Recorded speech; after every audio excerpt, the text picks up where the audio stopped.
ప్రియులారా, మన ప్రభు అయిన యేసుక్రీస్తు నామంలో మీకు శుభోదయం. ప్రతిదినం ప్రభుతో అనుదిన ఆత్మీయ ఆహారం. జూలై 9. నేటి లేఖన పఠనం మత్తయి సువార్త 5వ అధ్యాయము 31 నుండి 48 వచనాలు.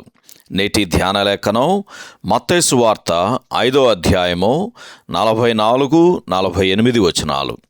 నేను మీతో చెప్పున్నదేమనగా, మీరు పరలోకమందున్న మీ తండ్రికి కుమారులయుండునట్లు మీ శత్రువులను ప్రేమించుడి, మిమ్మును హింసించు వారి కొరకు ప్రార్థన చేయుడి.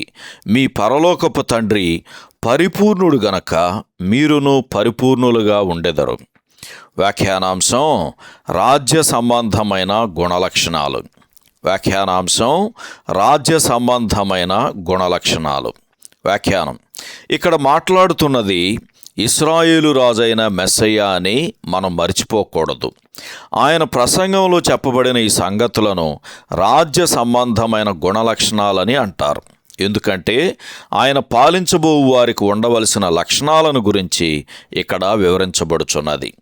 ఇక్కడ చెప్పబడిన రాజ్య సంబంధమైన సంగతులకు అన్యజనాంగముల రాజ్యాంగములకు చట్టములకు మధ్య ఎంత వ్యత్యాసముంది. అవన్నీ వ్యక్తుల హక్కుల మీద స్వార్థపూరితంగా ప్రతివాడు తనకు తానుగా ఉండటానికి రూపొందించబడినవే. దీనికి విరుద్ధంగా ప్రభు అయిన యేసు బోధలు అహింసా నియమాలను స్థాపించటమేగాక ప్రేమ, వినయము మరియు తనను తాను ఉపేక్షించుకునే నియమాలను కూడా తెలియజేశాయి. ఇవన్నీ ఈ లోక విధానాలకు పూర్తిగా బాహ్యమైనవి. ఇటువంటి నియమాలు ఇప్పుడు మనం నివసిస్తున్న ఈ భూమికి వర్తించవని కొందరు అనుకుంటారు. వీటిని అక్షరార్థంగా అనుసరించే క్రైస్తవులు నిస్సహాయమైన బాధితులుగా మిగిలిపోరా? అటువంటి పరిస్థితులలో వారిని ఎలా రక్షించాలో దేవునికి తెలుసు అనే ఖచ్చితమైన నిశ్చయత మనం కలిగి ఉందాము.